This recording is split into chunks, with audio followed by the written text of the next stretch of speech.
Assalamualaikum warahmatullahi wabarakatuh. Bertemu lagi dengan saya, Rohmah Islamiyah, calon guru penggerak Angkatan 11 Kabupaten Wonosobo.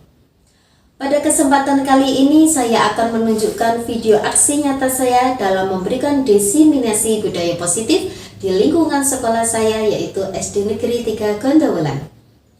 Pada video kali ini, kita akan mengeksplorasi pentingnya menanamkan budaya positif dalam setiap aspek kehidupan kita. Budaya positif bukan hanya tentang sikap atau tindakan, tetapi juga tentang menciptakan lingkungan yang mendukung perkembangan kolaborasi dan kebahagiaan bersama.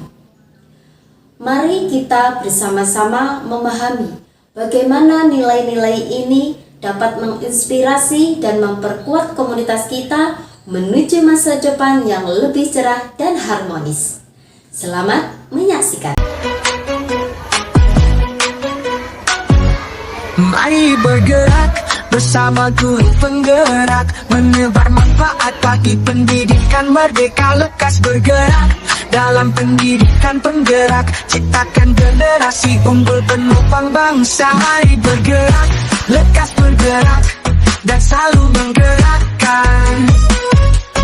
Mari bergerak, lekas bergerak, dan selalu menggerakkan. Mari bergerak bersama guru penggerak, menebar manfaat bagi pendidikan merdeka. Lekas bergerak dalam pendidikan penggerak, ciptakan generasi unggul penopang bangsa. Mari bergerak, lekas bergerak, dan selalu menggerakkan. Mari bergerak. Assalamualaikum warahmatullahi wabarakatuh. Waalaikumsalam warahmatullahi wabarakatuh. Bismillahirrahmanirrahim. Salatu wassalamu ala asrofil anbiya'i mursalin sayyidina wa maulana Muhammadin wa ala alihi wa sahbihi ajmain, amma ba'du. Yang terhormat Ibu Kepala SD Negeri 3 Gondowulan, yang saya hormati Bapak Ibu Guru SD Negeri 3 Gondowulan. Pertama-tama marilah kita panjatkan puji syukur atas kehadirat Allah Subhanahu wa Ta'ala yang banyak melimpahkan rahmat serta hidayahnya kepada kita semua, sehingga pada siang hari ini kita dapat melaksanakan diseminasi budaya positif tanpa halangan suatu apapun. Salawat serta salam senantiasa kita haturkan kepada junjungan Nabi kita, yaitu Nabi Muhammad SAW, yang senantiasa kita nantikan syafaatnya di dunia wal akhirah. Perkenankan saya membacakan susunan acara pada siang hari ini. Yang pertama, menyanyikan lagu Indonesia Raya. Kedua, pembukaan. Tiga, sambutan. Keempat, inti. Dan kelima adalah penutup. Selanjutnya, untuk acara berikutnya, yaitu menyanyikan lagu Indonesia Raya. Kepada Ibu Alfiah, kami persilahkan. Monggo semuanya dimohon untuk berdiri.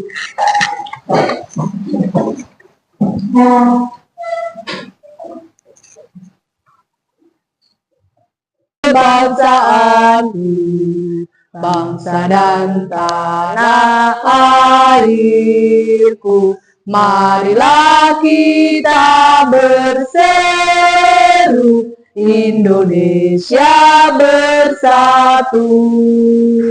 Hiduplah tanahku, hiduplah negeriku, bangsaku, rakyatku semuanya. Bangunlah jiwanya, bangunlah badannya untuk Indonesia. Acara selanjutnya yaitu pembukaan dan dilanjutkan sambutan. Kepada beliau Ibu Siti Rohanah, Sarjana Pendidikan, kami persilahkan.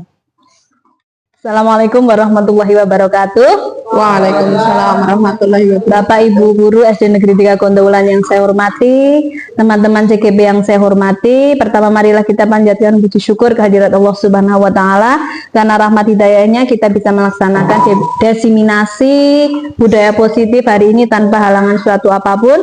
Sholawat serta salam senantiasa kita junjungan kepada Nabi Agung Muhammad Sallallahu Alaihi Wasallam yang telah kita nantikan syafaatnya di yaumul akhir.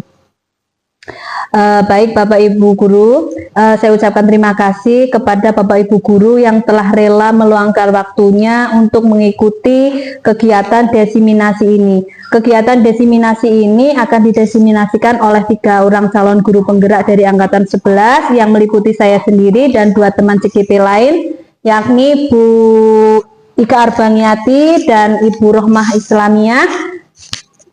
Silahkan Bapak Ibu mengikuti dengan seksama dan syukur-syukur bisa diterapkan di lingkungan kelasnya masing-masing, bahkan sampai membudaya di sekolah. Desiminasi ini dibuka dengan bacaan basmalah bersama. Bismillahirrahmanirrahim. Semoga kita diberi kelancaran, ilmu yang bermanfaat dan bisa berimbas dan berdampak kepada peserta didik kita di sekolah SD Negeri 3 Gondowulan. Saya akhiri, billahi taufiq wal hidayah. Wassalamualaikum warahmatullahi wabarakatuh. Waalaikumsalam warahmatullahi wabarakatuh. Baik, acara selanjutnya yaitu acara inti, ya, di mana acara inti ini adalah desiminasi budaya positif yang nanti akan kita paparkan secara bersama-sama. Ada 6 materi. Materi yang pertama adalah disiplin positif dan motivasi perilaku. Nanti yang akan saya sampaikan saya sendiri. Kemudian yang kedua adalah keyakinan kelas dan kebutuhan dasar manusia yang akan disampaikan oleh Ibu Rohmah Islamiyah. Selanjutnya yang ketiga, posisi kontrol restitusi dan segitiga restitusi nanti yang akan disampaikan oleh Ibu Siti Rohana. Selanjutnya, sebelum kita masuk ke dalam desiminasi, kita akan membuat kesepakatan kelas terlebih dahulu. Kesepakatan forum desiminasi. Kami sudah membuat kalimat pemantik 1, yaitu menghargai pendapat orang lain. Lanjutnya, monggo untuk yang kedua kita sepakati bersama. Ada yang punya usul, silahkan. Ya, Bu Titi, monggo. Boleh sambil minum. Bisa ditulis, Bu Is. Boleh sambil minum. Selanjutnya yang ketiga. Ayo Bu Alfi. Angkat tangan ketika mau berbicara. Angkat tangan ketika mau berbicara. Monggo yang keempat. Bu Lisna. Serius tapi santai. Nah, desiminasi dilaksanakan serius tetapi santai. Dan yang terakhir. Ya, Bu Fia. Berkata sopan. Nah, jadi kita sepakati bahwa forum desiminasi yang pertama adalah menghargai pendapat orang lain, kemudian yang kedua bisa sambil minum, yang ketiga serius tapi santai, yang keempat angkat tangan ketika mau berpendapat, kemudian yang kelima berkata sopan. Baik, terima kasih Bapak Ibu. Demikian kesepakatan forum desiminasi ini. Selanjutnya, Bapak Ibu boleh berdiri. Saling berhadapan dua-dua. Saling berhadapan dua-dua. Saya kasih waktu nanti 30 detik. Jadi Bapak Ibu nanti Bu Is boleh jadi pasangannya Pak Bagas. Monggo. Bapak Ibu sudah saling berhadapan? Tadi kita sudah berpenat-penat mengajar anak ya. Sekarang biar tidak terasa capek, coba sekarang kalian semuanya boleh senyum sambil melihat temannya. Boleh ketawa, boleh senyum, tapi instruksinya tadi senyum loh ya. Boleh senyum. Saya kasih waktu 30 detik dari sekarang. Nah, yang ditatap matanya apa mulutnya itu? Bibirnya boleh.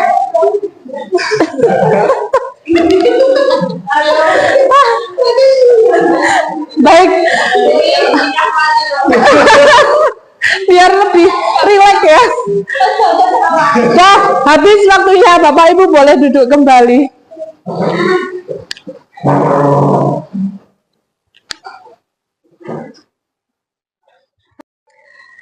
Baik, Bapak Ibu yang saya hormati, pada kali ini saya akan memaparkan tentang budaya positif. Sebab budaya positif adalah sebuah nilai kebajikan yang menjadi keyakinan dan pada akhirnya menjadi karakter atau ciri khas dari sebuah komunitas atau lembaga. Kemudian yang kedua, budaya positif dapat mendorong murid untuk mampu berpikir dan bertindak serta mencipta sebagai proses memerdekakan dirinya sehingga murid lebih mandiri dan bertanggung jawab.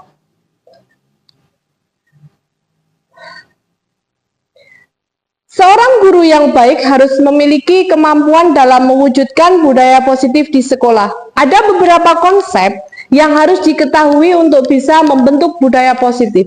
Yang pertama adalah disiplin positif. Yang kedua, motivasi perilaku manusia. 3, keyakinan sekolah atau kelas. 4, kebutuhan dasar manusia. 5, posisi kontrol restitusi. Dan yang keenam adalah segitiga restitusi. Sekarang masuk ke disiplin positif. Next. Bapak Ibu yang berbahagia, coba kita lihat. Di sini ada sebuah pertanyaan. Apa yang terlintas di benak Anda ketika mendengar kata disiplin? Ya. Tepat waktu. Yang lainnya? Tanggung jawab. Dapat skor. Dapat skor. Patuh. Lainnya?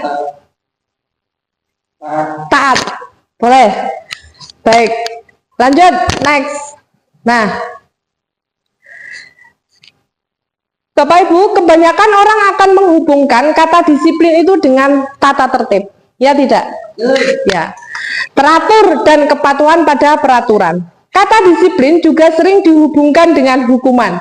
Padahal itu sungguh berbeda, karena belajar tentang disiplin positif tidak harus dengan memberi hukuman. Justru itu adalah salah satu alternatif terakhir, dan bila perlu tidak digunakan sama sekali. Next.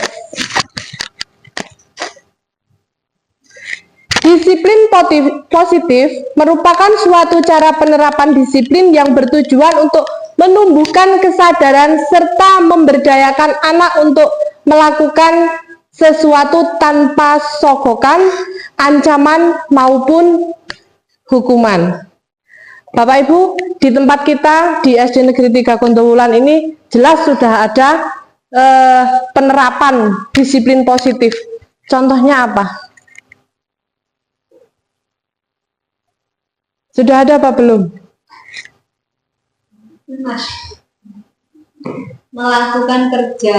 Melakukan pemungutan sampah secara massal. Pemungutan sampah, ya. Bu Is. Pembiasaan Asmaul Husna. Setiap hari Jumat kerja bakti pemungutan sampah. Lanjut. Senyum sapa salam. Senyum sapa salam. Ada lagi? 4 kata ajaib. 4 kata ajaib. 1 apa kata ajaib? Permisi. Maaf. Terima kasih. Minta tolong. Nah, itu sudah kita laksanakan sebenarnya di SD kita. Lanjut. Disiplin merupakan kunci keberhasilan, kata Ki Hajar Dewantara. Ini yang pertama, Ki Hajar Dewantara menyatakan bahwa untuk menciptakan murid yang merdeka, syarat utamanya adalah harus ada disiplin yang kuat. Disiplin yang dimaksud adalah disiplin diri yang memiliki motivasi internal. Jadi bahwa disiplin ini akan timbul dari dirinya sendiri, bukan karena ajakan orang lain atau pengaruh dari luar. Yang kedua, sebagai pendidik, tujuan kita adalah menciptakan anak yang memiliki disiplin diri sehingga mereka bisa berperilaku dengan mengacu pada nilai-nilai kebajikan universal dan memiliki motivasi intrinsik, bukan ekstrinsik. Coba, kalau di tempat kita biasanya kan ada kebiasaan-kebiasaan. Contohnya tadi pemungutan sampah. Itu termasuk disiplin positif yang muncul dari diri anak atau dia dapat pengaruh dari luar. Misalnya karena dia takut dengan ancaman gurunya nanti bisa saya hukum misalnya. Kalau di tempat kita muncul dari diri anak atau kita yang mempengaruhi? Kita yang mempengaruhi. Pertama kita yang mempengaruhi, tapi tujuannya adalah supaya anak terbiasa. Baik, lanjut. Disiplin positif merupakan suatu cara penerapan disiplin yang mengajarkan anak bertanggung jawab dan menumbuhkan kesadaran diri berdasarkan nilai-nilai kebajikan. Contoh pada gambar di sini, ini adalah kelas 1. Dia disuruh membawa sapu sendiri-sendiri. Nah, tujuannya apa? Ada yang tahu? Agar bisa melaksanakan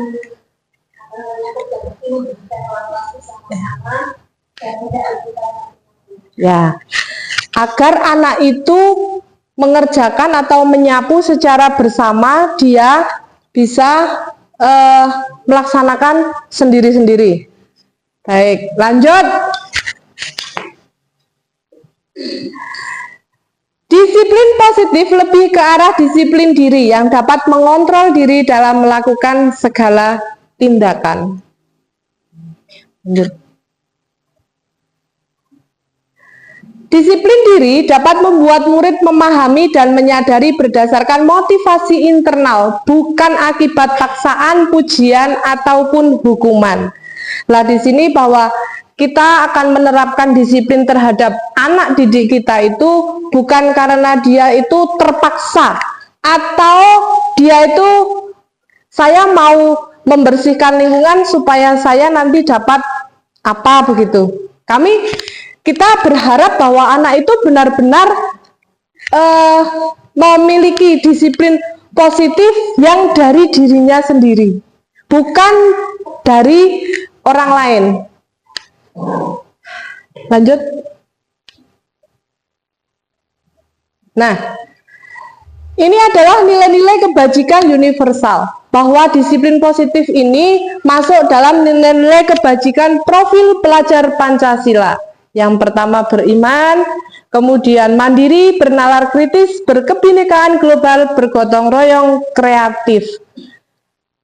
Di sini sudah ada the first project-nya ya. Di situ ada beberapa nilai-nilai kebajikan sampai dengan tanggung jawab, bahagia, dan lain sebagainya. Next. Lanjut ke motivasi perilaku manusia. Ada yang tahu motivasi itu apa? Motivasi. Motivasi? Motivasi itu apa? Tujuan boleh. Latar belakang boleh. Ada lagi? Saya termotivasi. Wah. Capaian. Ada lagi? Dorongan. Bagus. Lanjut. Mari kita berefleksi. Mengapa kita melakukan segala sesuatu? Apakah kita melakukan sesuatu karena adanya dorongan dari lingkungan atau ada dorongan dari orang lain? Coba biasanya kita melakukan sesuatu itu karena dorongan dari orang lain atau bagaimana biasanya? Saya bisa dari dalam diri sendiri, bisa juga dari orang lain. Ya, contohnya kalau kita misalkan kita sebagai pendidik, itu dorongan yang dari diri sendiri itu yang bagaimana? Kemauan. Kemudian kalau yang dari orang lain? bukan melakukan ujian tapi sedikit apa ya? Dia mungkin Ya, ribet ya. Bisa.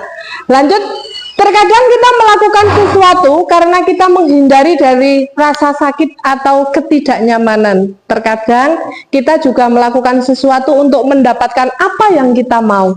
Jadi di sini kadang kita melakukan sesuatu karena kita itu menghindari rasa sakit atau ketidaknyamanan. Misalkan begini, di sekolah kita anak-anak itu melakukan sesuatu karena ketidaknyamanan. Contohnya apa?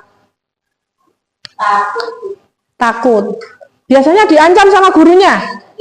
Gurunya mengancam. Kalau kamu tidak nyapu, nanti saya hukum, biasanya kayak gitu kan. Diancam, jadi anak jadi takut. Jadi mempunyai dorongan karena orang lain mengancam. Lanjut, ini ketika ini terkadang kita juga melakukan sesuatu untuk mendapatkan apa yang kita mau. Biasanya guru sering ngasih iming-iming tidak sama siswanya. Nanti yang ranking 1 saya kasih apa begitu? Atau apa? Contoh lain apa? Contoh lain ketika anak tersebut dari masa depan atau membawakan yang lebih ada, itu memberi Berupa barang. Itu boleh enggak sebenarnya? Nanti kita bahas di sini. Kemudian, pernahkah Anda melakukan sesuatu untuk mendapatkan senyuman atau pujian dari orang lain? Pernah? Sering. Ya. Kalau bahasa kerennya tebar pesona ya. TP-TP. Ya, untuk mendapat hadiah atau untuk mendapatkan uang. Kalau mendapatkan uang jelas kalau kita. Kemudian, apa kira-kira alasan orang melakukan sesuatu? Apalagi kira-kira? mendapatkan pengakuan, Mendapatkan pengakuan. menyelamatkan diri. Contohnya? Oh, menyelamat. Boleh. Menyelamatkan diri dari hukuman. Lanjut. Nanti ada mendapatkan kasih sayang, ada di babak berikutnya. Kemudian ini, kata Dian Goosen dalam bukunya Restructuring School Discipline menyatakan ada 3 motivasi perilaku manusia. Yang pertama, untuk menghindari ketidaknyamanan atau hukuman. Merupakan tingkat terendah dari motivasi perilaku manusia. Dilakukan atas dasar rasa takut. Contohnya kalau di sekolahan kita, Rasa takut, ya, lain guru, diancam itu tadi ya? Ya, gurunya suka ngancam ini di SD 3 Gontobulan. Kemudian motivasi bersifat eksternal. Maksudnya motivasi bersifat eksternal ini motivasi dari luar, bukan dari diri sendiri. Yang kedua, untuk mendapatkan imbalan atau penghargaan dari orang lain. Satu tingkat di atas motivasi yang pertama. Ini adalah motivasi yang bersifat eksternal juga. Yang ketiga, untuk menjadi orang yang mereka inginkan dan menghargai diri sendiri dengan nilai-nilai yang mereka percaya. Tingkatan tertinggi motivasi perilaku membuat seseorang memiliki disiplin positif. Kemudian motivasi bersifat internal. Nah, kalau ini sudah kelas yang paling atas. Jadi motivasinya itu sudah diawali dari diri sendiri. Sudah bukan orang lain lagi. Jadi motivasinya itu memang sudah benar-benar timbul dari diri sendiri atau intrinsik ya. Demikian pemaparan dari saya. Nanti akan dilanjutkan pemaparan yang kedua untuk Bu Rohmah Islamiyah. Monggo kami persilahkan.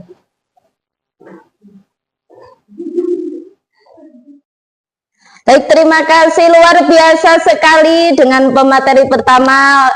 Tolong beli tepuk tangan dulu untuk Bu Ika Arbanya. Ya, terima kasih. Baik, Bapak Ibu, tadi kita sudah mendengarkan, sudah paham ya tentang apa itu disiplin positif, motivasi perilaku murid. Nah, jadi Bapak Ibu sekalian, untuk memunculkan motivasi dari murid dan disiplin positif pada diri murid, dalam budaya positif perlunya kita perlu adanya keyakinan sekolah atau kelas. Baik, next Ibu. Nah, coba silahkan, ada yang mau baca? Oke. Peraturan kelas dan kesepakatan kelas memiliki makna yang sama. Coba, ya, peraturan kelas dan kesepakatan kelas memiliki makna yang sama, benar atau salah?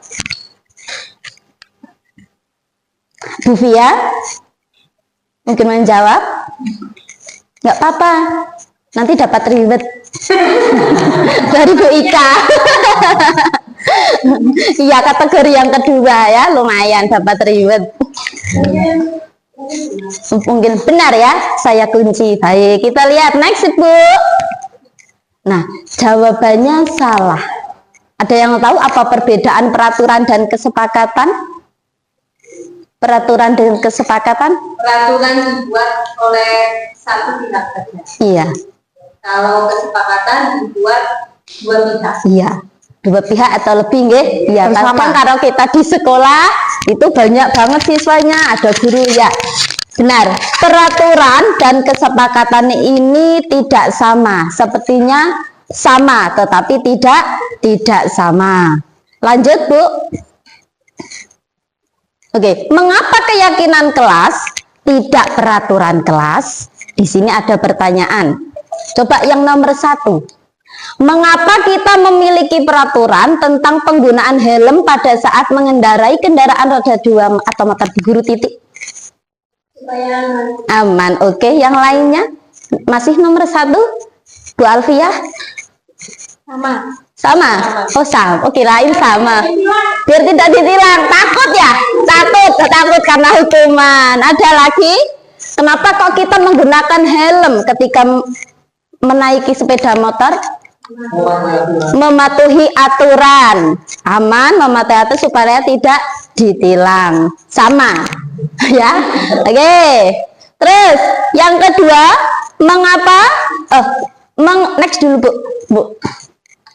Nah, jawabannya keselamatan dan keamanan. Pernah kita dengar ada kecelakaan orang nggak helm, kepalanya pecah. Lah wong helmnya aja nggak dipakai. Tentu pikirannya untuk keselamatan, untuk keamanan. Tapi mungkin ada juga yang karena takut ditilang, masih takut karena hukuman dari polisi. Oke, yang kedua, mengapa kita memiliki peraturan datang tepat waktu pada saat mengikuti pelatihan? Kira-kira kenapa? biar tidak ketinggalan materi. Oke, biar tidak tertinggal materi. Yang lain? Oh, biar kebagian snack, kata Bu Ika. Pak Guru? Biar tidak malu. Oke, kita lihat. Next, Bu. Ya, tanggung jawab dan saling menghargai. Tanggung jawab dengan apa kira-kira? Diri kita, dengan waktu. Lanjut Bu. Jadi sebentar, mengapa keyakinan kelas tidak peraturan? Seperti yang kita ketahui, kalau peraturan itu biasanya sudah dibuat dan kita tinggal menjalankan saja. Kalau kesepakatan, kita berdiskusi bersama mana yang mau kita sepakati, setelah itu kita yakini bersama. Murid-murid juga seperti itu Bapak Ibu. Jika ada aturan di kelas kita buat, tidak boleh ini itu, tidak boleh coret-coret tembok, datang tepat waktu. Itu anak kan tidak menyepakati bersama. Jadi anak tidak tahu tujuan mulia dengan adanya supaya datangnya tepat waktu. Kemudian untuk menjaga kebersihan, tidak tahu tujuan mulia manfaatnya apa. Tapi kalau kesepakatan kita buat kayak seperti di awal, kita buat bersama, ada yang boleh minum supaya kita nyaman. Seperti itu. Ada yang boleh minum, kemudian saling menghormati karena sudah disepakati bersama. Tentunya kita lebih yakin dalam melaksanakan kesepakatan kelas atau sekolah. Lanjut Bu. Ya, Guru berperan dalam mewujudkan terbentuknya keyakinan sekolah atau kelas dengan adanya kesepakatan antara guru dan murid. Ya, kesepakatan itu tadi sudah dijawab. Kalau kesepakatan itu tidak hanya sendiri, bukan hanya satu orang tetapi dua pihak, guru dan murid. Lanjut. Keyakinan sekolah atau kelas berupa pernyataan-pernyataan yang universal, yang mudah diingat dan dipahami dan harus diterapkan di lingkungan sekolah ataupun kelas. Lanjut, Bu. Lanjut. Oke. Coba Bapak Ibu amati, ada di sini ada gambar A dan B. Menurut Bapak Ibu, manakah yang peraturan? Manakah yang kesepakatan kelas? Manakah yang peraturan? Manakah yang kesepakatan? Ayo. Gak kelihatan, Bu ya? Ya, bingung. Ya, yang sana Pak Bagas bisa dibacakan yang A. Yang A itu pertama adalah disiplin. Ya. Disiplin datang tepat waktu. Kedua tugas. Nah, tugas itu mengumpulkan tugas tepat waktu. Ya. Yang ketiga tertib. Tertib itu memakai seragam dan menjaga ketertiban selama pelajaran. Ya. Keempat, respect.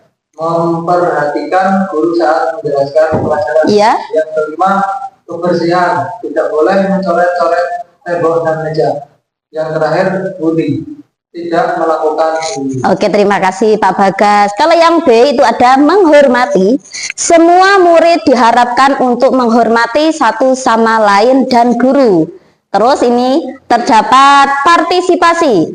Semua siswa diharapkan untuk aktif dalam setiap kegiatan pembelajaran dan peduli dengan rekan sejawat. Kecil sekali ya. Oke, menurut Bapak Ibu, manakah yang peraturan, manakah yang kesepakatan? Peraturan yang A. Peraturan yang A. Terus berarti kesepakatan yang B sudah lanjut ya. Bu, Ibu, lanjut. Ya, benar sekali. Peraturan itu tadi yang A, kesepakatan yang B. Yang B ini kesepakatan kelas terlihat universalnya. Bapak Ibu sudah menerapkan kesepakatan kelas? Ya, alhamdulillah. SD Negeri 3 Gondowolan ini sudah menerapkan kesepakatan kelas. Lanjut, Bu. Oke, coba. Di sini ada peraturan dan kesepakatan. Kalau bergantian atau menunggu giliran, kesepakatannya apa? Kalau peraturannya kan bergantian, kata kalimat peraturan itu bergantian atau menunggu giliran. Kesepakatannya apa? Antri? Antri?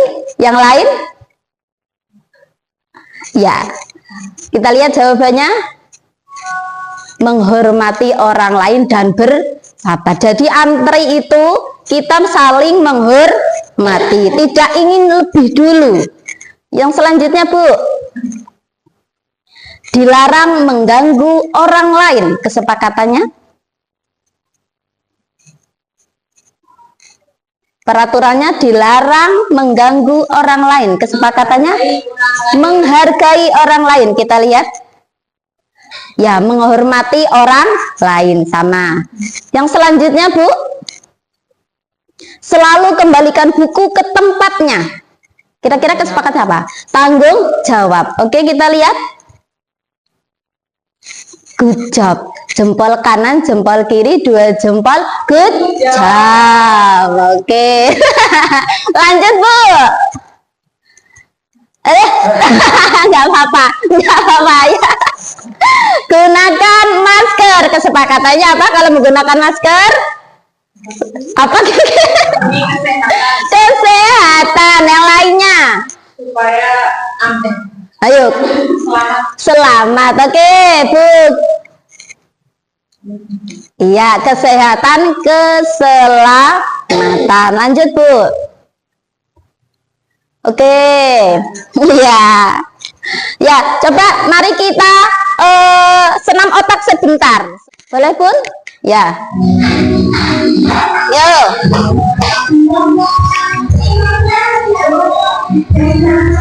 Yuk, diganti-ganti. Diganti-ganti. Yuk, diganti-ganti.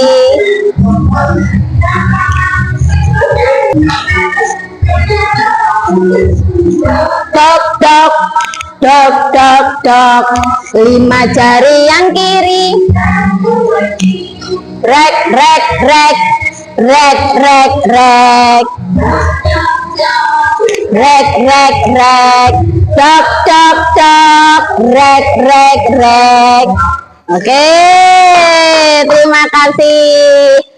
Apakah ada kesulitan tadi? Siapa yang berhasil? Bingung ya.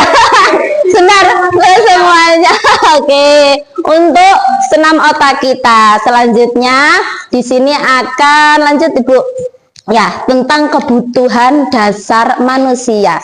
Ya, tadi di awal sudah ada yang menyinggung kebutuhan dasar manusia. Menurut Bu Eka, apa itu kebutuhan dasar? Kebutuhan apa yang dibutuhkan Bu Eka? Sebagai manusia yang dibutuhkan Bu Eka itu apa? Ilmu, oke. Bu Eka? Makan, kasih sayang, apalagi yang dibutuhkan? Apa? Uang. Oke. Bu Fia, yang dibutuhkan apa nih? Semangat. Bu Lisna? Istirahat. Oke. Pak Bagas? Oh, tanggung jawab. Baik. Lanjut Bu. Ya, ketika seorang murid melakukan suatu perbuatan yang bertentangan dengan nilai-nilai kebajikan yang tadi sudah disebutkan di awal oleh Bu Ika, ada tanggung jawab ya, atau melanggar peraturan, hal itu sebenarnya dikarenakan mereka gagal memenuhi kebutuhan dasar mereka. Bapak Ibu, pernah adakah murid Bapak Ibu ketika di dalam kelas itu melakukan pelanggaran? Apa Bu Titi? Gaduh dalam kelas. Kira-kira kalau gaduh di dalam kelas itu kenapa Bu Titi?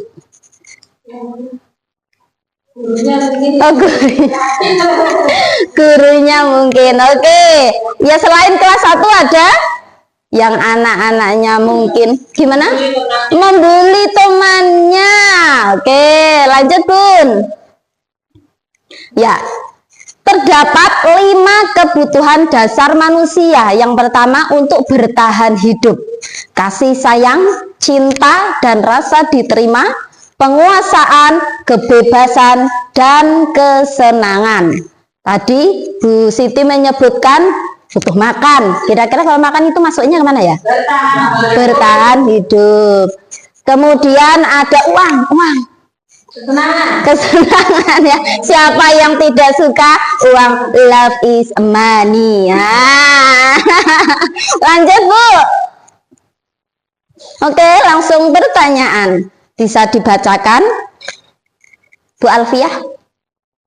Ibu guru bilang aku tidak boleh bersandung sewaktu mengerjakan tugas. Katanya kelas harus tenang, tidak ada suara. Padahal kan aku suka dan senang menyanyi.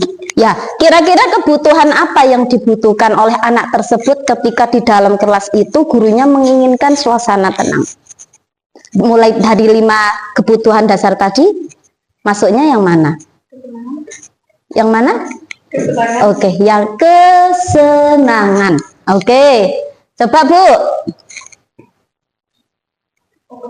Kebebasan, kesenangan ya, masuknya kesenangan, maaf, masuknya kesenangan karena senang menyanyi, tapi bu gurunya ingin suasana hening, tenang, manut, patuh.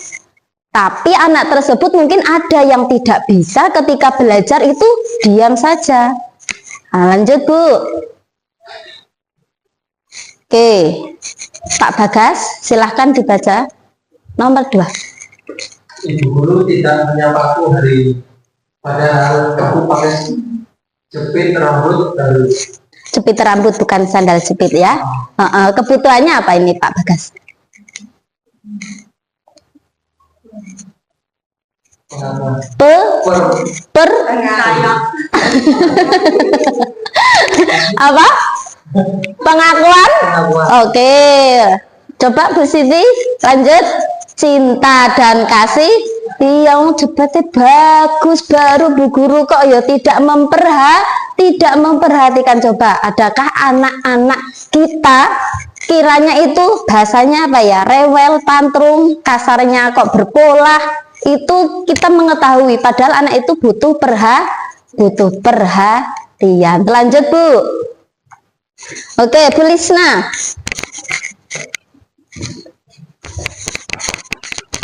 Aku bosan, masa belajarnya cuma itu aja. Dengerin ibu guru aja. Kebutuhan apa kira-kira untuk murid ini? Anak ini merasa bosan. Ya, kebebasan. Boleh coba Bu.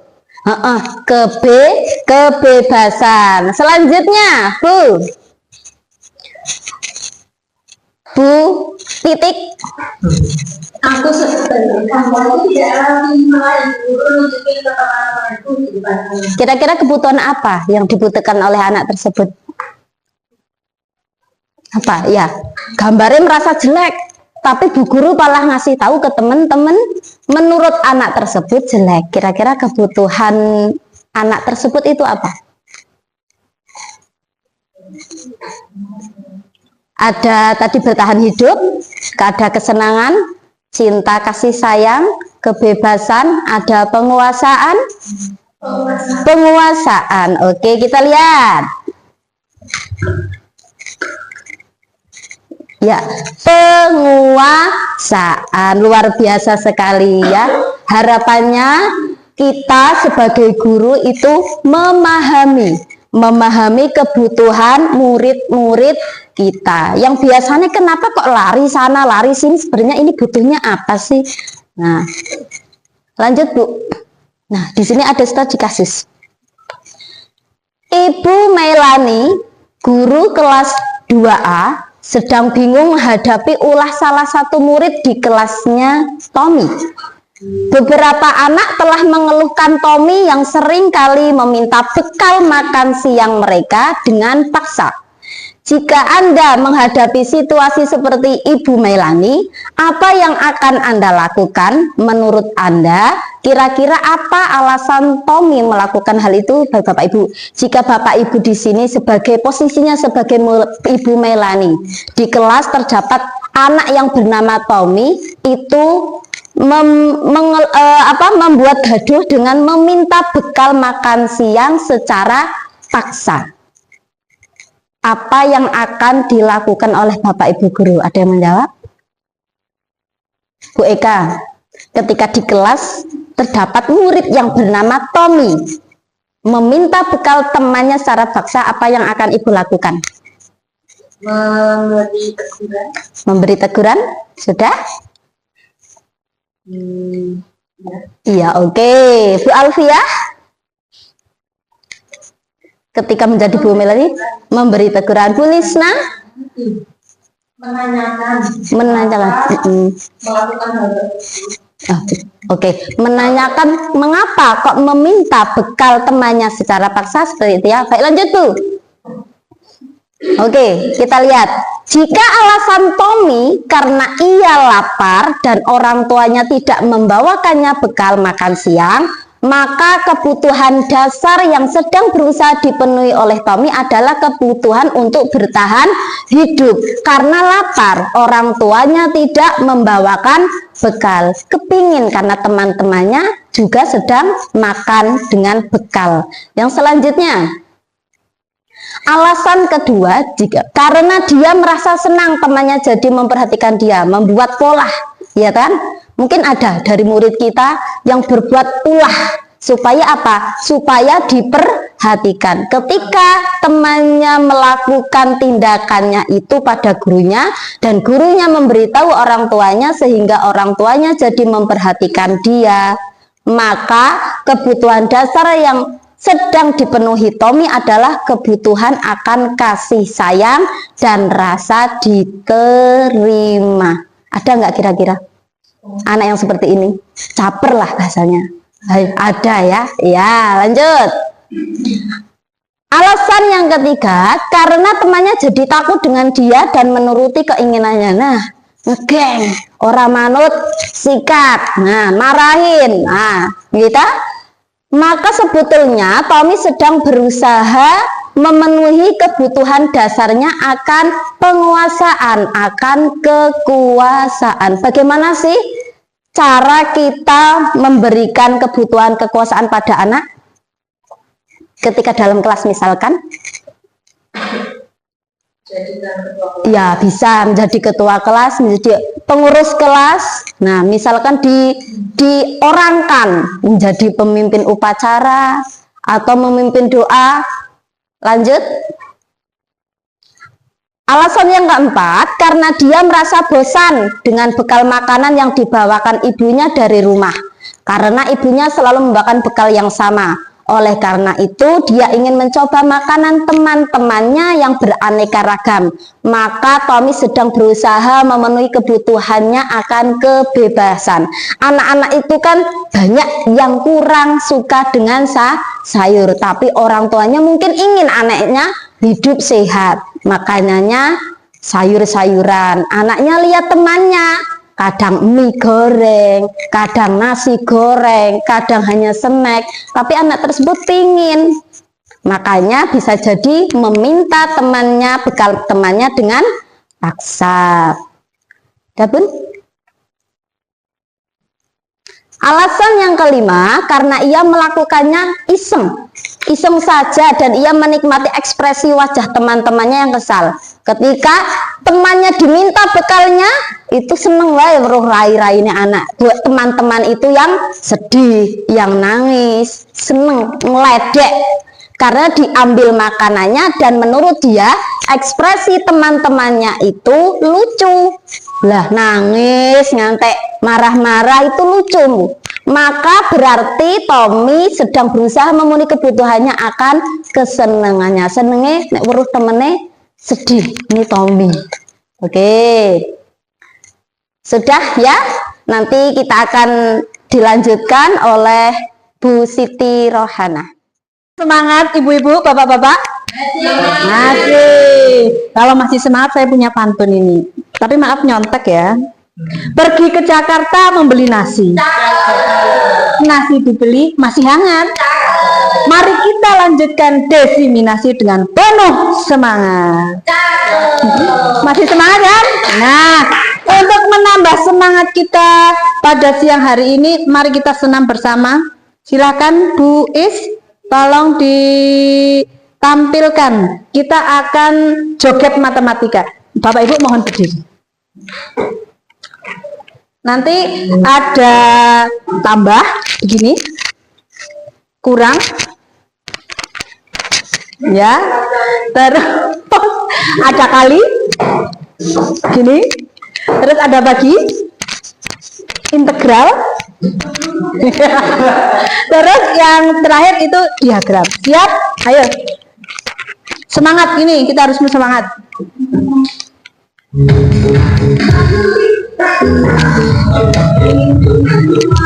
Biar hati senang,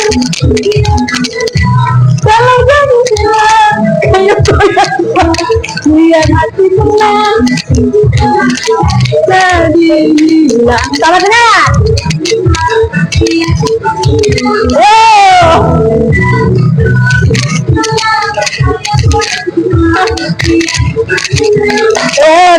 tepuk tangan untuk kita semua. Baik Bapak Ibu, karena kita sudah panas ini, kita lanjutkan lagi materinya. Untuk materi yang paling terakhir ini adalah posisi kontrol restitusi dan segitiga restitusi. Apa itu posisi kontrol restitusi? Lanjut. Sampai ngos-ngos. Bapak Ibu ngos-ngosan enggak tadi? Nah, ya, 5 posisi kontrol restitusi. Yang pertama, penghukum. Yang kedua, pembuat merasa bersalah. Yang ketiga, teman, pemantau, dan manajer. Nah, di sekolah kita menerapkan yang mana kira-kira? Dari kelima ini. Nomor 3, kadang menghitung, kadang merasa bersalah. Iya, Seringnya merasa bersalah. seringnya merasa bersalah. Kira-kira yang merasa bersalah itu contohnya seperti apa? Kamu itu orang tua Heeh. sudah ngasih uang saku di sekolah. Pakai mic. Ya. Kamu itu tidak ada orang tua di rumah, kerja dari pagi pulang sore di sekolah legal. Mau betul melas kalau bapak itu Ya, betul. Itu salah satu contoh posisi kontrol kita sebagai guru, tapi dia sebagai pembuat merasa bersalah. Adakah teman-teman ini, Bapak Ibu guru di kelasnya, ada anak yang salah disuruh maju atau disuruh membuat tulisan yang banyaknya satu buku? Pernah ada? Pernah terjadi? Nah, kalau sekarang sih sudah tidak ada. Dulu pernah terjadi apa tidak? Ya, Iya. Iya. dulu pasti SD. Pengalamannya Bu Ika apa kira-kira dulu pernah diapakan sama bu gurunya? Saya dulu waktu di SD tidak mengerjakan PR, malah disuruh buat tulisan wajib pangkal pandai. 100 baris. Kira-kira kalau dihukum nulis 100 baris, perasaannya bagaimana?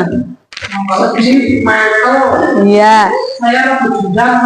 Nah, dendam ya, dendam.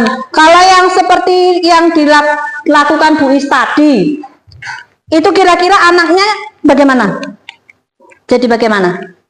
ya Bu itu kurang. Iya Bu, iya Bu. Anaknya merasa tertekan apa tidak? Ya mungkin ya. Iya, anaknya merasa tertekan. Baik, lanjut. 5 posisi kontrol itu tadi ada penghukum, ada pembuat merasa bersalah, ada sebagai teman, ada sebagai pemantau, dan yang paling baik itu adalah sebagai manajer. Tetapi dari penghukum, pembuat merasa bersalah, teman, pemantau, manajer, itu semuanya ada dampaknya pada murid.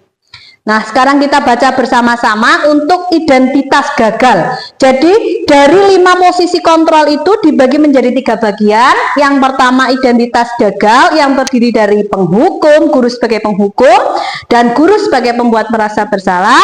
Dan yang kedua, identitas berhasil. Ini satu tingkat di atasnya daripada penghukum dan pembuat merasa bersalah, yakni sebagai teman dan sebagai pemantau. Nah, yang paling tinggi kastanya itu adalah guru sebagai manajer. Nah, apa yang dilakukan guru ketika berada di identitas gagal, di identitas berhasil, dan di identitas paling berhasil atau sampai pada kontrol diri? Yang pertama, untuk penghukum. Boleh dibaca Pak Bagas? Guru berbuat apa? Menghardik, menunjuk, menyakiti, dan menjadi. Ya, contoh sebagai penghukum, kamu itu sudah berbuat salah. Sekarang hukumanmu berdiri di depan sekolahan, berdiri dan hormat di bawah bendera. Kira-kira itu apa imbasnya terhadap anak? Kira-kira apa Bu Eka? Anaknya jadi apa? Anaknya jadi Takut. Anaknya jadi takut. Kemudian bisa diulangi lagi apa tidak kira-kira? Bisa jadi. Bisa jadi. Nah, itu. Jadi setiap perlakuan itu pasti ada dampaknya pada murid. Kemudian guru berkata, kalau kamu tidak melakukan, awas ya, rasakan. Terus hasilnya bagaimana? Anaknya itu memberontak, menyalahkan orang lain, paling mentok akhirnya berbohong supaya dia menghindari apa?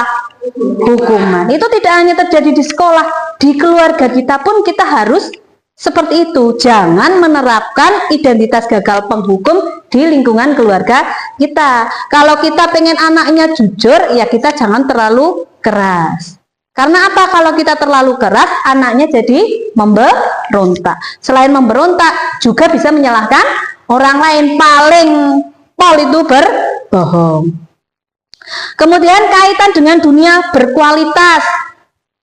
Murid meletakkan guru di luar dunia berkualitas.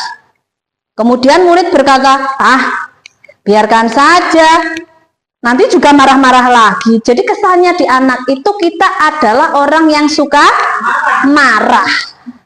Dan dampaknya apa? Tadi seperti yang Bu Eka bilang, yang Bu Eka ucapkan, bahwa itu bisa terulang lagi. Nek gurune sing galak kue ora nana, dia akan merasa seenaknya karena dia tidak merasa diawasi oleh guru itu tadi. Tapi kalau gurunya itu tidak ada, dia akan melakukannya. Kemudian untuk menghindari hukuman, yang kedua, membuat merasa bersalah. Gurunya bagaimana? Berceramah. Seharusnya itu kamu seperti ini. Ibu kecewa, bapak guru itu kecewa sama kamu. Nah, guru berkata, kamu seharusnya sudah tahu ibu lelah sekali. Ibu capek. Kamu terus seperti itu. Akhirnya anak itu menyembunyikan dan akhirnya berbohong. Muridnya berkata, paling-paling Pol itu, maafkan saya Bu Guru, tapi besoknya diulangi lagi. Anak merasa rendah diri. Selanjutnya, bagian identitas berhasil atau sukses. Nah, kontrolnya itu tidak dari dalam, tapi dari luar. Motivasinya, tadi kan kita sudah belajar motivasi ya. Motivasi itu bisa dari luar, eksternal, bisa dari dalam. Nah, kalau untuk posisi kontrol teman dan pemantau itu, motivasinya itu dari orang lain atau hanya sekedar mengharapkan imbalan atau ketergantungan pada orang lain. Gurunya itu membuat alasan-alasan. Guru berkata contohnya, ayolah lakukan demi Bu Guru supaya nanti Bu Guru tidak dimarahi Bu Kepala Sekolah. Itu termasuk ke dalam identitas berhasil, tapi itu sebagai teman. Meletakkan murid di orang yang sangat penting di dunia. Nah, kelemahannya, dampaknya pada siswa nanti, anak-anak itu lemah dan tidak mandiri karena sudah menganggap gurunya itu sebagai teman. Lah, guru saya itu sebagai teman saya, jadi saya nanti akan berbuat semau saya. Kalau tidak ada Bu Guru itu nanti dia tidak bisa. Lanjut ke pemantauan. Kalau posisi kontrol sebagai pemantau, itu guru hanya sekedar mengawasi, memantau, menanyakan apa peraturannya. Kemudian siswanya ketika tidak dipantau, dia akan menyesuaikan diri kalau tidak diawasi. Murid meletakkan guru peraturan dan hukum di atas dunia berkualitas. Murid berkata, berapa banyak bintang yang saya harus diperoleh, berapa halaman yang harus saya tulis, nah kok hukumannya. Dan dampaknya apa? Menitik beratkan pada sanksi atau hadiah untuk dirinya. Dia akan melakukan sesuatu hanya karena ingin mendapatkan imbalan atau hadiah. Nah, kasta tertinggi dalam 5 posisi kontrol itu adalah manajer. Manajer itu anak diajak untuk menghargai dirinya sendiri. Guru hanya mengajukan pertanyaan-pertanyaan saja, sedangkan nanti hasilnya anak menjadi pribadi yang lebih kuat. Kaitan dengan dunia berkualitas, murid meletakkan dirinya sebagai individu yang positif dalam dunia yang berkualitas. Bagaimana caranya dia bisa memperbaiki diri, dan hasilnya dia bisa mengevaluasi dirinya, merefleksi dirinya, bagaimana cara dia memperbaiki diri. Next. Nah, saya ada beberapa kasus yang nanti saya akan bagikan untuk setiap kelompok. Itu terdiri dari 2 orang ya. Nah, 2 orang itu nanti silakan berdiskusi. Saya memiliki 4 buah kasus. Kasus yang pertama itu adalah, bisa dibaca nggih? Kasus yang pertama. Kasus yang pertama itu adalah kasus apa, Bu Eka? Dibaca dulu, kemudian kita cermati bersama-sama kasusnya apa. Oke, ceritanya adalah Sabrina berangkat ke sekolah, tapi dia tidak memakai sepatu berwarna hitam, sedangkan peraturan di sekolahnya adalah memakai sepatu warna hitam. Dari kejauhan itu Pak Lukman sudah melihat, sudah diincer. Oh, cah kaya nganggo sepatu hitam. Apa yang dilakukan Pak Lukman ketika berada di gerbang tadi? Bertanya dulu apa tidak? Bertanya. Apa yang ditanyakan Pak Lukman? Apa yang ditanyakan Pak Lukman?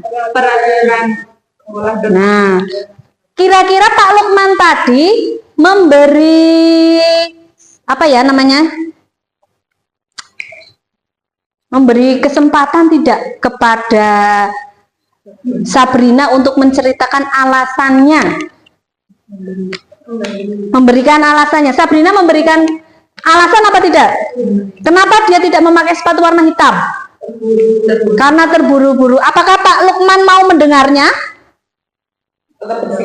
Tetap bersikeras. Nah, kira-kira ini posisi kontrol yang dilakukan Pak Lukman itu sebagai apa? Sebagai penghukum, teman, pemantau, pembuat merasa bersalah, atau manajer? Kira-kira apa, Bu Eka? Penghukum. Dilihat dari mana? Dilihat dari mana? Mana yang menunjukkan kok Pak Lukman sebagai penghukum? Ya sudah, kamu sudah melanggar peraturan sekolah, kamu salah, sudah terlambat, salah pula warna sepatunya. Iya. Sepatumu kalau tidak bisa menggunakan warna sepatu sesuai peraturan. Nah, itu yang menunjukkan bahwa Pak Lukman itu adalah sebagai seorang penghukum, karena dia tidak mau mendengarkan alasan dari Sabrina. Padahal Sabrina sudah menjelaskan bahwa dia itu tidak memakai sepatu warna hitam karena dia terburu-buru. Dan akhirnya apa yang dilakukan oleh Sabrina?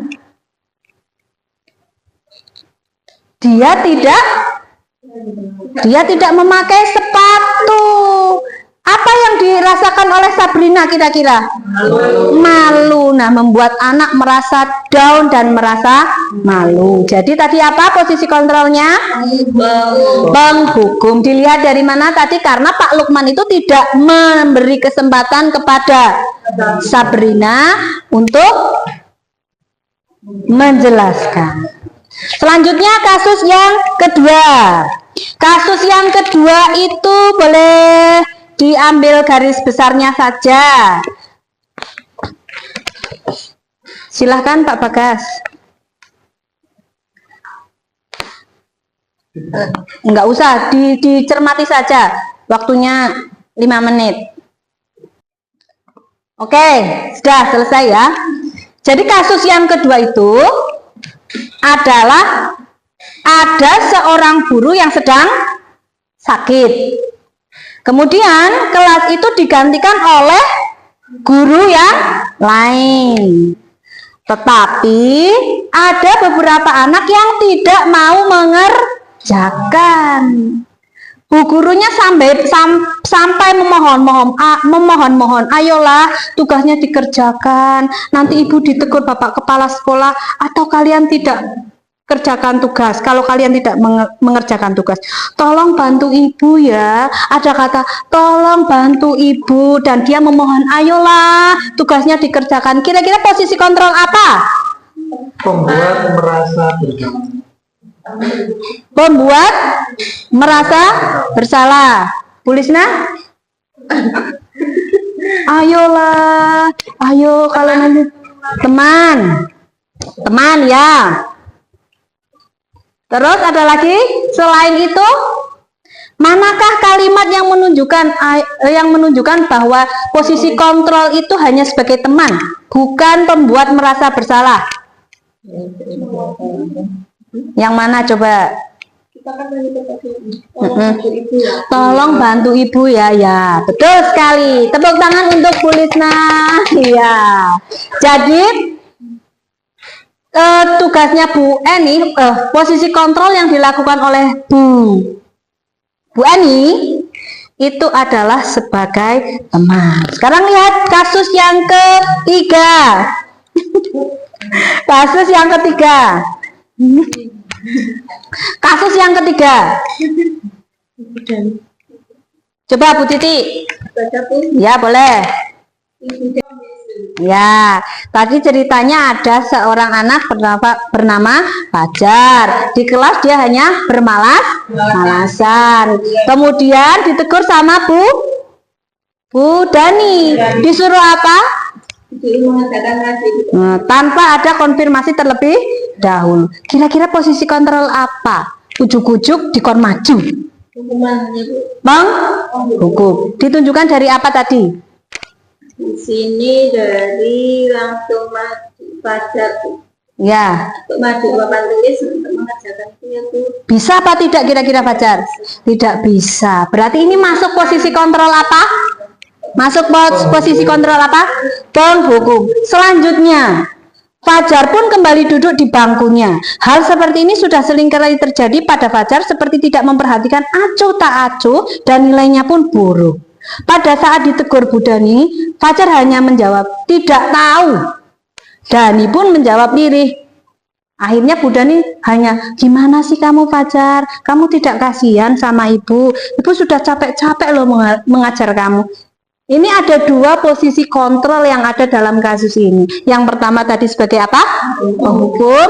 Yang kedua, membuat merasa bersalah. Dari kata-kata apa yang menunjukkan bahwa itu posisi kontrol membuat merasa bersalah? Kamu tidak kasihan sama ibu. Ya, kamu tidak kasihan sama ibu ya. Ibu capek-capek mengajarkan kamu. Nah, yang terakhir, kasus yang terakhir ini. Kasus yang paling terakhir. Nah, Bu Suti itu jawab begini, bertanya begini. Dino, sepertinya kamu saat ini sedang marah sekali. Dino pun menjawab, menceritakan tentang kekesalan hatinya. Bu Suti di sini tidak langsung memarahi Dino. Pertama kali yang diutarakan sama Bu Suti adalah bertanya, kok sepertinya kamu saat ini sedang marah sekali. Apakah yang akan dilakukan untuk mengembalikan 3 kancingnya itu? Dino menjawab, dia mau menggunakan lem ditambahkan di baju. Kemudian Ibu Suti berpikir sebentar, kalau dilem akan mudah terlepas kembali Dino. Bagaimana kalau kamu menjahit saja? Jadi Bu Siti itu menawarkan alternatif. Bersediakah kamu? Dino tampak ragu-ragu menanggapi menjahit. Mana bisa saya menjahit, Bu? Yang mengajari siapa? Dengan cepat Bu Suti menjawab, Pak Irfan, guru tata busana. Dino kembali diam sejenak memandang kemeja Anto yang tanpa kancing karena dedel tadi ya. Akhirnya Dino mengangguk tanda menyetujui dan sepanjang siang Dino belajar menjahit dan memperbaiki kemeja Anto. Terakhir kali terlihat kedua anak laki-laki tersebut, Dino dan Anto, pada jam pulang sekolah. Mereka bercengkerama, bersenda gurau. Nah, begitulah anak-anak. Pagi-pagi bertengkar, siang hari sudah baik-baik. Posisi kontrol apa kira-kira? Manajer. Posisi kontrol manajer. Karena Yang dilakukan pertama kali itu menanyakan keadaannya, kemudian memberi solusi, dan akhirnya anaknya bisa apa? Bisa mencari solusinya sendiri, dan dia mau bertanggung jawab. Berasal dari mana pertanggungjawaban itu? Dari dirinya sendiri. Next. Jadi Bapak Ibu sudah paham ya? Jadi posisi kontrol restitusi ada berapa? 1 sebagai penghukum, 2 sebagai 3 sebagai teman, 4 sebagai pemantau, dan yang paling tinggi sebagai manajer. Posisi kontrol restitusi diantaranya kelima posisi kontrol tersebut sebaiknya seorang guru itu menggunakan yang mana? Yang paling terakhir, yang manajer. Next. Sebagai manajer, guru dapat berbuat sesuatu bersama murid, mempersilahkan murid untuk bertanggung jawab seperti kasus yang terakhir tadi ya, dan mendukung murid agar dapat menemukan solusinya sendiri. Akhirnya Anto tadi, Dino apa Anto yang mendedel? Yang dedel itu Anto apa Dino? Dino. Yang tadinya tidak bisa menjahit, dia jadi bisa menjahit. Karena dia kuncinya dia mau bertanggung jawab. Next. Selain itu, posisi manajer mengacu pada restitusi yang dapat menjadikan murid itu sebagai kontrol dirinya sendiri. Sehingga dapat tercipta identitas positif pada diri murid. Murid akhirnya jadi bisa menjahit tadi, dia bisa bertanggung jawab. Next. Nah, sampailah kita pada segitiga restitusi. Ada yang tahu segitiga restitusi? Tidak ada? Belum tahu. Saya beritahu. Apa itu segitiga restitusi? Segitiga restitusi itu adalah proses menciptakan kondisi bagi murid untuk memperbaiki kesalahannya sehingga karakternya lebih kuat ketika kembali pada kelompoknya. Next. Dampak restitusi bagi siswa yang pertama, kalau menghukum tadi anak-anak diberi kesempatan apa tidak untuk berbicara? Tidak. Tapi untuk segitiga restitusi, guru memberikan kesempatan kepada murid untuk disiplinnya lebih positif, memulihkan diri dari kesalahan sehingga memiliki tujuan yang jelas. Yang kedua, membantu murid untuk jujur pada dirinya sendiri dan mengevaluasi dampak dari kesalahan yang dilakukan. Nah, di sini anak itu bisa mengungkapkan keluh kesahnya tanpa tekanan. Dan yang terakhir, memberikan penawaran, bukan paksaan. Contohnya tadi, kamu mau mengganti kancingnya itu bagaimana caranya? Oh, pakai lem, Bu. Oh, kalau pakai lem kira-kira lepas tidak kancingnya? Lepas. Kalau begitu Bu Guru kasih saran, kalau menjahit saja gimana? Nah, itu masuk ke dalam memberikan penawaran, bukan paksaan. Lanjut. Nah, tahapan segitiga restitusi itu ada 3.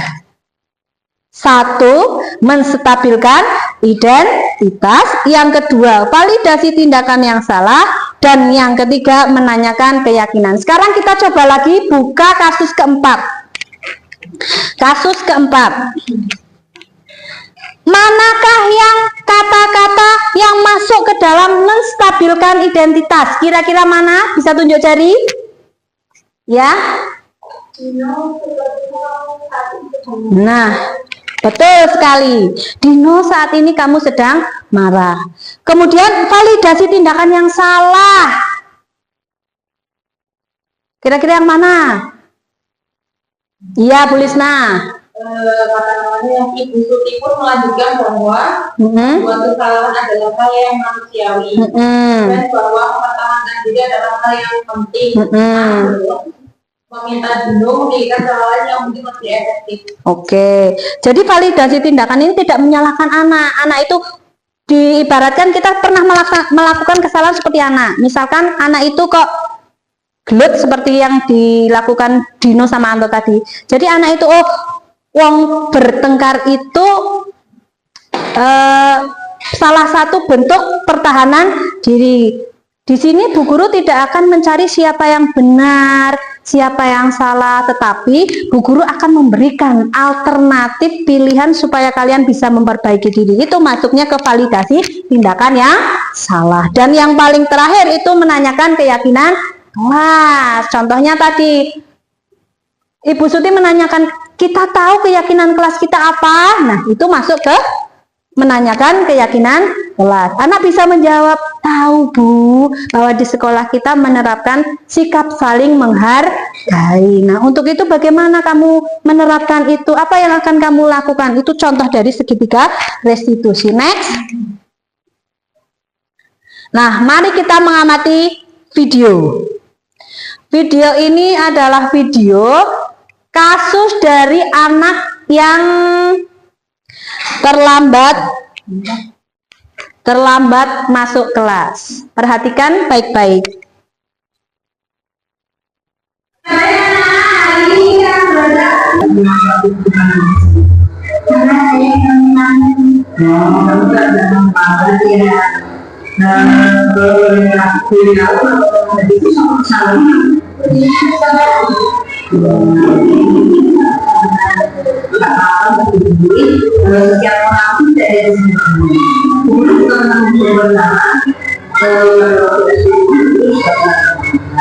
Tapi hari ini guru tidak mengenai kamu sama-sama, tidak ada yang benar, tidak ada yang salah. Stop dulu. Stop. Nah, kita bisa lihat tadi. Jadi anak itu dibuat tidak takut dengan kata-kata yang dicontohkan seperti tadi. Jangan sini. Kamu tadi gini ya. Tidak, tapi anak ditanya secara halus supaya anak bisa mengungkapkan semua unek-uneknya tanpa ada tekanan. Next. Ya. Nah, kalau yang ini masuk ke validasi tindakan. Next. Yuk terus.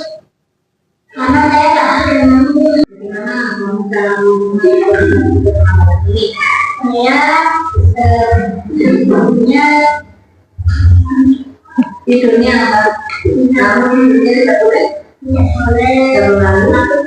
main game boleh tidak tidak boleh, tapi main game tidak boleh terlalu lama, sampai aku kira-kira kamu. Nah, Bapak Ibu, ini adalah salah satu contoh dalam penerapan segitiga restitusi. Jadi anak dibuat santai, tapi anak bisa menyelesaikan masalahnya sendiri tanpa dia takut terhadap gurunya, tanpa dia merasa diawasi. Dia akan merasa santai dan dia akan bertanggung jawab, yang motivasinya itu tidak berasal dari luar, tapi berasal dari dirinya sendiri. Akhirnya itu akan berdampak positif pada karakter anak. Next.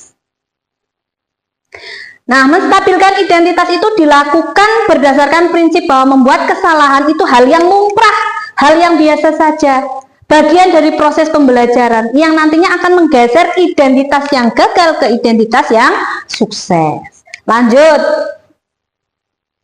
Berbuat salah itu hal yang manusiawi. Menstabilkan identitas itu tadi, seperti yang kamu itu pernah berbuat, Bu Guru juga pernah berbuat salah seperti kamu lakukan. Berbuat salah itu hal yang manusiawi karena tidak ada manusia yang sempurna. Kita pasti bisa menyelesaikan permasalahan. Bapak Ibu tidak tertarik untuk mencari kesalahan kamu, tapi Bu Guru akan mencari bagaimana alternatif penyelesaian masalahnya. Kalau kamu menyalahkan dirimu sendiri terus-menerus, apakah kamu bersikap baik pada dirimu sendiri? Jadi anak ditanamkan seperti itu. Lanjut. Nah, validasi tindakan yang salah dilakukan berdasarkan prinsip bahwa setiap perilaku itu berupaya memenuhi sesuatu kebutuhan tertentu, sehingga guru atau orang tua akan bergeser dari pemikiran stimulus respon menjadi proaktif, serta akan lebih mengenali dan mengakui kebutuhan murid atau anak. Validasi tindakan yang salah lagi. Kamu pasti punya alasan kok kenapa kamu melakukan itu. Yang tadi, kenapa dia melakukan bisa terlambat sekolah karena apa? Karena main gamenya terlalu malam. Apa yang penting bagi kamu? Kamu boleh tetap berusaha menjaga sikap. Seperti yang tadi, apa kamu ketinggalan pelajaran apa tidak kalau kamu terlambat? Iya, ternyata ketinggalan. Nah, maukah kamu mencari solusinya? Apa yang akan kamu lakukan supaya kamu tidak terlambat? Itu jangan kita yang memberitahu, tapi anaknya biar mengungkapkan sendiri. Lanjut.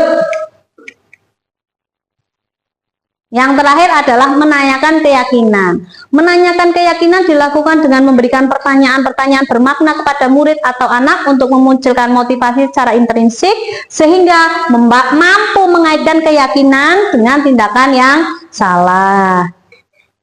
Contohnya tadi, keyakinan kelas apa? Kita tidak boleh terlambat, misalkan katakan seperti itu.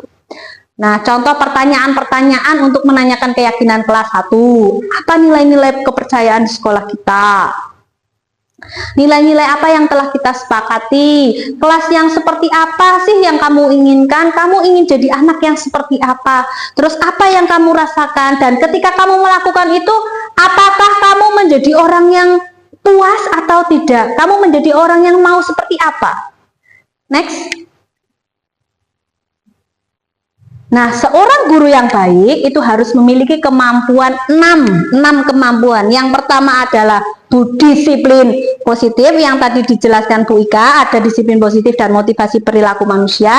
Yang ketiga dan keempat yang dijelaskan Bu Rohmah Islamiyah tentang keyakinan sekolah kelas atau kebutuhan dasar manusia, dan posisi kontrol restitusi sampai dengan segitiga restitusi. Baiklah Bapak Ibu yang saya hormati, berakhirlah desiminasi kita pada siang hari ini.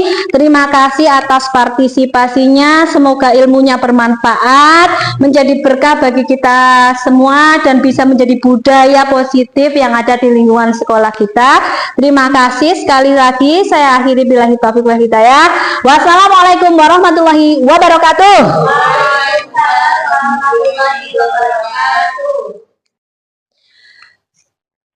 Terima kasih. Demikianlah desiminasi budaya positif yang tadi sudah kami paparkan. Semoga bermanfaat buat kita semua. Badan gemuk, banyak lemak. Cakep. Kalau lebaran, makan ketupat. Cakep. Terima kasih sudah menyimak. Semoga presentasi kami banyak manfaat. Kami akhiri, wabillahi taufiq wal hidayah. Wassalamualaikum warahmatullahi wabarakatuh. Waalaikumsalam warahmatullahi wabarakatuh.